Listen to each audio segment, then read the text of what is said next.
Hi, this is Madhav Sharma and you are watching me on tele reporter. ये बिल्कुल सच्ची बात है कि ईशा जो अभी भी अभिषेक के प्रति लगाव फील करती है, सब कुछ करती है, बस वो मानना नहीं चाहती कि मैं इसे पसंद करती हूँ। जब से समर्थ आया है तब से तो वो खास करके एक्सेप्ट नहीं करना चाहती। क्यों? क्योंकि उसका करंट बॉयफ्रेंड वहां पे है। नहीं, वो उसने अपने इंट्रोडक्शन में बोल के तो आई थी कि हम अच्छे दोस्त हैं, हम कोई गर्लफ्रेंड बॉयफ्रेंड नहीं है। उसका झूठ तो पहले दिन से ही शुरू है ना यार।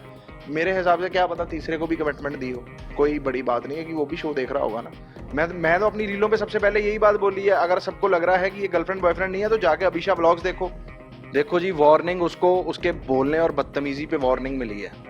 अभिषेक जो कर रहा है, मैं कह रहा हूँ सामने से बदतमीजी शुरू हुई है तो वो बदतमीजी पे उतरा है। लेकिन खुद विक्की ने रिंकू के साथ बैठ के ये बोला है कि इतनी मैं पावर रखता हूँ कि मैं उसको मरवा सकता हूँ, ये सब करता हूँ। तो आप welcome to tele reporter madam. सबसे पहले तो जानना चाहेंगे आपके फ्रेंड बिग बॉस में गए हैं जी, और सब लोग ये कह रहे हैं कि वो दिखने के लिए अग्रेशन जो उनका दिख रहा है साइड वो दिखने के लिए कर रहे हैं, कैमरा के लिए कर रहे हैं, तो उस पर क्या कहना चाहेंगे? देखो, देखने के लिए जो बंदे अभिषेक का सहारा ले रहे हैं वो पूरा घर ही है। अभिषेक को देखने की जरूरत नहीं है।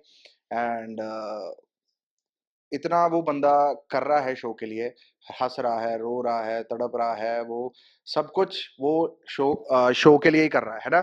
एंड वो शो की रिक्वायरमेंट भी है, जो आप फील कर रहे हो वो एक्सप्रेस करें, है ना। लेकिन उसको दिखने के लिए ये सब करने की जरूरत नहीं है। आप मेरे को एक बात बताएं, कोई भी इंसिडेंस हो रहा है उसके रिलेटेड ही तो ज्यादा इंसिडेंट्स हो रहे हैं ना घर में। तो वो बोलेगा नहीं तो वो कैसे करेगा? एंड तो उसको जरूरत नहीं है। पूरे घर वाले खुद को दिखाने के लिए अभिषेक का यूज कर रहे हैं। मेरे को इससे थोड़ा गुस्सा आ रहा है कि पर सब कहते हैं कि छोटी छोटी बात पे अभिषेक मुद्दा बना देते हैं, जिस बात पे लड़ने की भी जरूरत नहीं थी उस पर भी फेस पे आके एकदम क्लोजली बात करते चिल्लाते हैं। तो वो उनका एक स्ट्रेटेजी है उस पर। वो घर वालों के हिसाब से छोटा छोटा मुद्दा है, लेकिन अब बाहर ऑडियंस टीवी के सामने आके बैठे हैं, वो बिल्कुल सही मुद्दे पे जो दिल कहता है ना हमारा कि यार इस पे बोलना चाहिए, तो उसी चीज पे वो बोल रहा है। और शो है किस चीज का? सोच के होगा कि हाँ दिन में एक लड़ाई करनी है। दिन में अगर 10 लड़ाइयां हो रही हैं तो वो कोई सोच के नहीं करता। देखो, इंसान को अपने आप को बहुत जलाना पड़ता है किसी को गुस्सा करने से पहले। तो एक एक चीज मुद्दा अगर उस चीजों पे वो नहीं उठाएगा, फिर शो है किस चीज का यार? मेरे को ये बताओ। सोने का तो शो नहीं है, गार्डन में बैठने का शो नहीं है, तकिया लगा के पूल के पास लेटने का तो शो नहीं है। जो चीज घर में हो रही है उसी का तो शो है। ईशा कहते हुए लोगों को, मतलब घर के जो सदस्य है बाकी उनको कहते हुए देखिए कि अभिषेक ऐसा पर्सन है जब उसे गुस्सा आता है तो वो अपनों का भी नहीं होता, और ऐसा देखा भी गया है। विक्की के साथ उनका बॉन्ड काफी अच्छा था स्टार्टिंग में, बट आज जब कुछ दिनों पहले उनकी लड़ाई हुई तो तू तड़क पे आ गए। तो ईशा कहते हैं कि जब सामने अगर उनको गुस्सा आता है तो वो अपनों को नहीं दिखते, कुछ भी। देखो, अपने अपने तब तक ही हैं जब तक वो अपनों वाली हरकतें कर रहे हैं। जब वो दुश्मनों वाली हरकतें कर रहे हैं तो मेरे हिसाब से कोई अपने वाली बात नहीं है। बिल्कुल सही कर रहा है अभिषेक जो कर रहा है। मैं कह रहा हूँ सामने से बदतमीजी शुरू हुई है तो वो बदतमीजी पे उतरा है जी। ठीक है जी। विक्की ने उसको इतनी बड़ी स्टेटमेंट दी है कि वो क्रिमिनल है, फलाना है, मैं ये अपने ऐसे करता है। लेकिन खुद विक्की ने रिंकू के साथ बैठ के ये बोला है कि इतनी मैं पावर रखता हूँ कि मैं उसको मरवा सकता हूँ, ये सब करता हूँ। तो आप खुद डिसाइड करें कि किसकी क्रिमिनल वाली सोच है और कौन क्रिमिनल है। लेकिन अभिषेक कभी भी गलत चीज पे मुद्दा नहीं उठाता। वो तू तड़ाक पे भी तब आया है जब सामने से बहुत ज्यादा बदतमीजी आई है। वो ऐसा ही है बंदा। मैंने उसको बाहर भी लड़ते देखा है पोस्ट ईशा ब्रेकअप। वो ऐसा ही है बंदा। जब तक सामने वाला बदतमीजी पे नहीं आ रहा वो नहीं आता। जब सामने वाला आ गया, गिर गया, फिर वो गिरेगा, वरना वो नहीं गिरेगा। अभी हाल ही में जो रिंकू जी है वो नील और बाकी लोगों के साथ ऐसे करते हुए सुनी गई कि ईशा जो है अभिषेक से बात करने की कोशिश करती है, जब भी उसकी फाइट होती है तो उसे ही देखती रहती है। तो आपको भी ऐसा लगता है उसको देख के? जी, मैं बिल्कुल, ये बिल्कुल सच्ची बात है कि ईशा जो अभी भी अभिषेक के प्रति लगाव फ़ील करती है, सब कुछ करती है, बस वो मानना नहीं चाहती कि मैं इसे पसंद करती हूँ। क्योंकि मैंने उसकी ईशा की बहुत शक्ल देखी है बनती हुई, जब वो खानज़ादी के क्लोज़ होता था या मनारा के क्लोज़ होता था। मैंने बहुत उसकी शक्ल बनती देखी है, बस वो एक फैक्ट एक्सेप्ट नहीं करना चाहती। और स्पेशली जब से समर्थ आया है, तब से तो वो ख़ास करके एक्सेप्ट नहीं करना चाहती। क्यों? क्योंकि उसका करंट बॉयफ्रेंड वहाँ पे है। तो इस वजह से बहुत गंदी गेम ईशा खेल रही है। And I don't think she is going anywhere. जब भी समझ स्टार्टिंग में आए थे तो ईशा ने मतलब उनको अपना बीएफ एक्सेप्ट करने में मना कर दिया था। तो ऐसा अभिषेक के साथ उन्होंने कभी कोई सीन किया है कि बाहर एक्सेप्ट नहीं किया है? नहीं, वो उसने अपने इंट्रोडक्शन में बोल के तो आई थी कि हम अच्छे दोस्त हैं, हम कोई गर्लफ्रेंड बॉयफ्रेंड नहीं है। उसका झूठ तो पहले दिन से ही शुरू है ना यार। मैं तो अपनी रीलों पे सबसे पहले यही बात बोली है, अगर सबको लग रहा है कि ये गर्लफ्रेंड बॉयफ्रेंड नहीं है तो जाके अभिषा व्लॉग्स देखो, आपको पता चलेगा कितनी क्लोजनेस है, कैसे कैसे व्लॉग बने हैं, आप सब जाके देखें। देखो पहले दिन से ही झूठ बोलती आ रही है कि मेरा ये बॉयफ्रेंड नहीं है, फिर समर्थ के साथ भी सेम ही चीज हुई कि यार तू क्या बोल के आया है कि मेरा बॉयफ्रेंड नहीं फलाना। मेरे हिसाब से क्या पता तीसरे को भी कमिटमेंट दी हो, कोई बड़ी बात नहीं है कि वो भी शो देख रहा होगा ना। तो मतलब जो बंदी दो के साथ इतना थोड़ा खिलवाड़ कर सकती है तो कोई बड़ी बात नहीं, वो तीसरे के साथ भी खिलवाड़ कर दे। अभिषेक और खानजादी के बीच एक बॉन्ड देखा जा रहा है। जी। तो खानजादी कहीं ना कहीं कभी कभी उनको देखा जाता है तो फील करती है कि ईशा की वजह से अभिषेक ये चीज कर रहे हैं, ईशा से दूर रहने के लिए। तो आपको भी ऐसा लगता है कि जो अभिषेक इनके साथ फ्लर्ट करते हैं या फिर जो भी करते हैं वो ईशा की वजह से करते हैं? देखो अगर वो ये चीज ईशा से दूर रहने के लिए कर रहा है, मेरे हिसाब से बिल्कुल सही कर रहा है। किसी में इतना दम नहीं है भाई अपनी एक्स को किसी करंट बॉयफ्रेंड के सामने देखते हुए हग करना, किसेस, कडलिंग एंड ऑल, ये किसी में दम नहीं होता ये सब देखने का। अगर वो इन सब से बचने के लिए अगर खानजादी का वो क्लोज आ रहा है तो व्हाई नॉट। लेकिन एक बात याद रखना, अगर खानजादी को जो बात बोलेगा वो जेन्युइन ही बोलेगा, और अब तक उसने जेन्युइन ही बोली है। एंड कोई कोई इसमें बुरी बात नहीं है, हल्का फुल्का फ्लर्ट इज जरूरी यार। मतलब एक तो इतना तो बेनिफिट अगले को देना चाहिए ना यार, कि उसके आंखों के सामने इतना कुछ हो रहा है और उसको इतनी भी परमिशन नहीं कि यार किसी दूसरी लड़की को वो देख सके या उससे बात कर सके। बिल्कुल सही कर रहा है मेरे हिसाब से। अभिषेक के अलावा आपको किसका गेम ज्यादा अच्छा लग रहा है बिग बॉस में? अभिषेक को छोड़ के, क्योंकि अब समर को कहा गया कि वो एंटरटेनमेंट है, मतलब वो एंटरटेन करते हैं लोगों को। तो आपको क्या लगता है ये सही है या?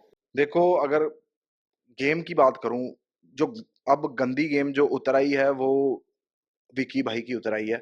क्यों? क्योंकि वो पीठ पीछे किसी के कुछ और हैं और मुंह पे कुछ और है। मैं रिसेंट एग्जांपल ही दे देता हूँ। कल ही मैंने एपिसोड में देखा जब खानजादी और अभिषेक बात कर रहे थे, कुछ भी बात कर रहे थे, तो विकी खानजादी को बाहर लेके आते हैं और उनसे बात करते हैं कि जो कुछ भी अंदर बता मेरे को क्या बात चल रही थी, फलाना बात चल रही थी। वो मेरे हिसाब से इस वजह से ही नोट्स बना रहा था कि कल को लड़ाई हो तो मैं ये भी बोल सकूं।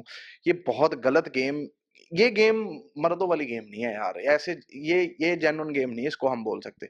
बाकी मुनावर गेम खेल रहा है, सबका ही बेस्ट फ्रेंड बना हुआ है, सबकी ही गुड बुक्स में है।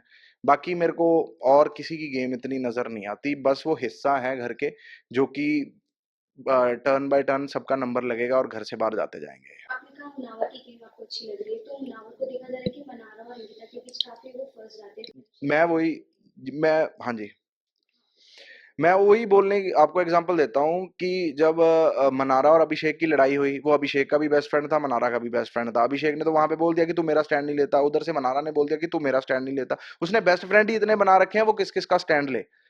फिर एक एक करके दोनों को लेके जाता है साइड पे, फिर वहां पे समझाता है। लेकिन उसने अपने लिए बहुत गंदा चक्रव्यूह ये बना रखा है कि सबके सबके साथ अच्छा बना हुआ है, लेकिन वो एक दिन खुद ही इस चक्रव्यूह में वो फंस जाएगा।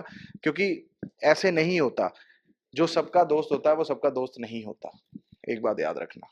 मलाला को लोग कह रहे हैं कि वो शहनाज जैसा दिखाने की कोशिश करती है, वो इतनी बुरी है नहीं। तो आपको उनको देख के कैसा लगता है? क्या वो सच में वैसी है जैसी वो दिखती है, या फिर वो दिखाने की वैसी बनने की कोशिश कर रही है? देखो जी, पहले तो मेरे को वो भोली लगती थी। हाँ, in a kind of she is भोली, लेकिन उसको पता नहीं चलता कि मेरे को करना क्या है। जब उसको लगता है कि मुझे गुस्सा करना चाहिए तो वो गुस्सा कर देती है, चाहे वहां पे जरूरत है या नहीं है।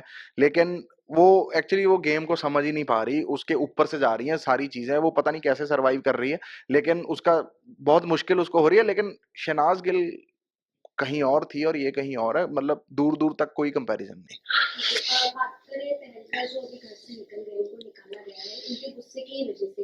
अभिषेक को भी काफी बार वार्निंग मिल चुकी है, तो घर के लोग ऐसे बात कर रहे थे कि हो सकता है कि अभिषेक को इतनी बार वार्निंग मिले, तो आपको लगता है उनको भी इस वजह से बाहर जाना पड़ सकता है? देखो जी, वार्निंग उसको उसके बोलने और बदतमीजी पे वार्निंग मिली है।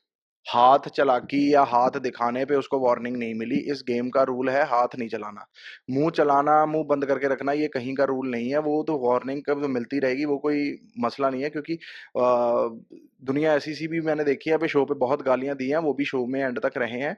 लेकिन जो हाथ उठाएगा उसका एग्ज़ाम्पल बढ़िया बिग बॉस ने सेट कर दिया है और मुँह चलाना तो अलाउड है, इसके अलावा हमारे पास है ही नहीं हथियार और क्या चलाएँगे? मुँह तो चलेगा ही चलेगा, उसमें से अच्छी बातें भी निकलेंगी, बुरी भी निकलेंगी, कोई वार्निंग-वुर्निंग नहीं है, वो शो में रहेगा, एंड तक रहेगा।